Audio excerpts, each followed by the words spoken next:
The battlefield is silent. Goku's body trembles, his Ultra Instinct aura flickering like a dying flame. Beside him, Vegeta coughs blood, his Ultra Ego form shattered. The enemy doesn't gloat, doesn't laugh, doesn't taunt. He only whispers, "You are not yet ready." When the light itself forgets you, only then will you know fear. And with that, entire planets vanish. Not destroyed, not exploded, but erased as if they never existed. This is not a god of destruction. This is not a warrior of justice. This is Moroa, the god of Oblivion. But how did we get here? Let's go back to the days after the Tournament of Power. Peace. It's rare in the Dragon Ball world, but for once, Earth is quiet. At Capsule Corp, Goku and Vegeta train relentlessly in Bulma's newly upgraded gravity chamber. The walls shake as Ultra Instinct collides with Ultra Ego. Every punch rattles the ground. Every clash bends the air itself. Damn it, Kakarot! Vegeta snarls, his purple aura crackling. Stop dodging and fight me head-on. Goku, silver eyes calm, smirks. That's the point of Ultra Instinct, Vegeta. You'll never land a hit if you can't keep up. The spar escalates until the gravity chamber nearly collapses. Bulma storms in, screaming about her billion-dollar tech, and Whis casually appears, stopping the fight with a flick of his staff. But beneath the comedy lies tension. Goku feels something off. His Ultra Instinct senses whisper of a disturbance in the multiverse, something darker than Jiren, stranger than Zamasu. Meanwhile, Beerus sits on his planet, wide awake for once. He gazes into the horizon. Whis notices. "Lord Beerus, you look unsettled." Beerus growls, ears twitching. A presence I hope to never feel again is stirring. Far away, in the void beyond universes, something shifts. A colossal seal, an ancient lock of divine energy, begins to crack. Inside, a figure stirs. Chains made of angelic energy rattle. Two glowing eyes open, colorless and empty. This is Moroa, the god of Oblivion.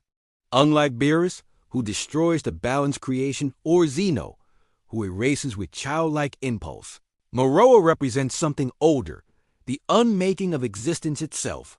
He was sealed by the Grand Priest before time had formed, because even angels could not erase him, only contain him. But during the Tournament of Power, when Jiren clashed with Goku's Ultra Instinct, when universes blinked in and out under Zeno's watch, the seal weakened. Now it shatters. Moroa rises, silent, and flexes his will. Entire galaxies around him vanish. Not destroyed, simply forgotten by reality. Mortals who lived there never existed.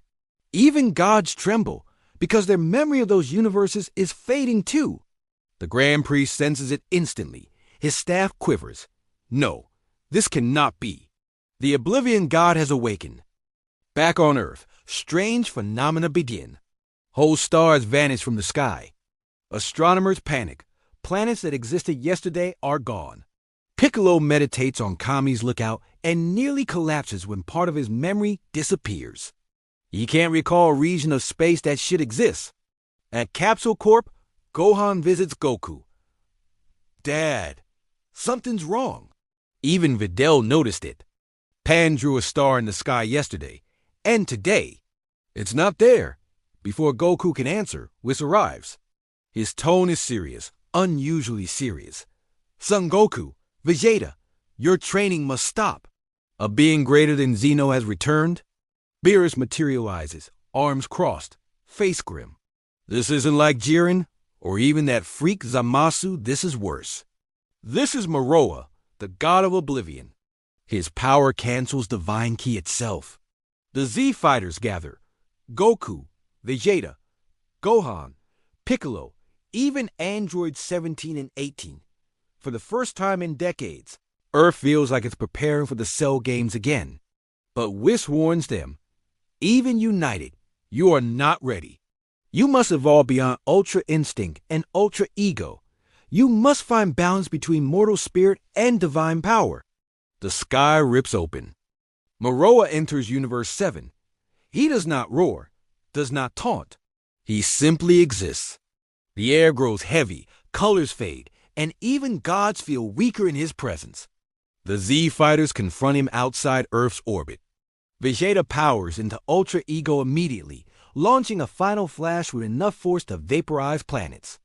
The beam never lands. It simply disappears mid-flight, as if it never existed. Goku ascends into Ultra Instinct, dodging blows that never quite feel real. Moroa doesn't even seem to move, yet Goku staggers, coughing blood. It's as if reality itself bends around him. Piccolo and Gohan attempt to intervene. Gohan unleashes his beast form, Piccolo his orange form, but Moroa's presence dims their power instantly. Their ki fizzles, like water vanishing on hot stone. With steps forward, staff ready, but Moroa raises one finger. Entire asteroids vanish, which narrows his eyes. Even an angel? Moroa finally speaks. His voice is deep, calm, yet chilling. You're not yet ready. Train. Suffer. Break. Then I will erase you properly. With that, he vanishes. Earth is safe. For now. But the terror lingers. Shaken, Goku and Vegeta beg Whis for training. Whis agrees, but warns. Ultra Instinct and Ultra Ego alone will fail. You must evolve further. For Goku, this means merging mortal instinct with divine clarity. He must accept his flaws, his human spirit, and his Saiyan drive. This leads to true instinct, a form where silver light blends with fiery aura. For Vegeta, Ultra Ego must change. Instead of simply taking damage to grow stronger, he learns to turn pain into dimensional counterstrikes, unleashing attacks that ripple across realities. This evolves into Oblivion Breaker Ego. Meanwhile, Gohan and Piccolo train together. Gohan pushes beast form further, unlocking ultimate instinct, where his intellect fuses with raw instinct.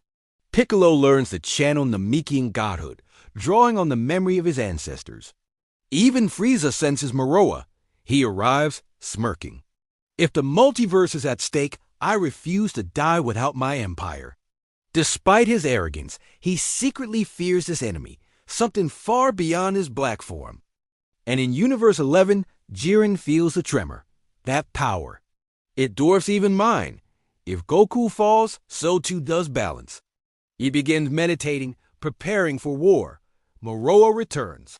This time, not to warn, but to begin. Entire star systems vanish as he approaches Earth. The Z fighters assemble. Goku, Vegeta, Gohan, Piccolo, Frieza, and finally Jiren stand united. A sight no fan ever imagined. Rivals and enemies standing side by side. The battle is apocalyptic. Moroa absorbs attacks, reality itself bending.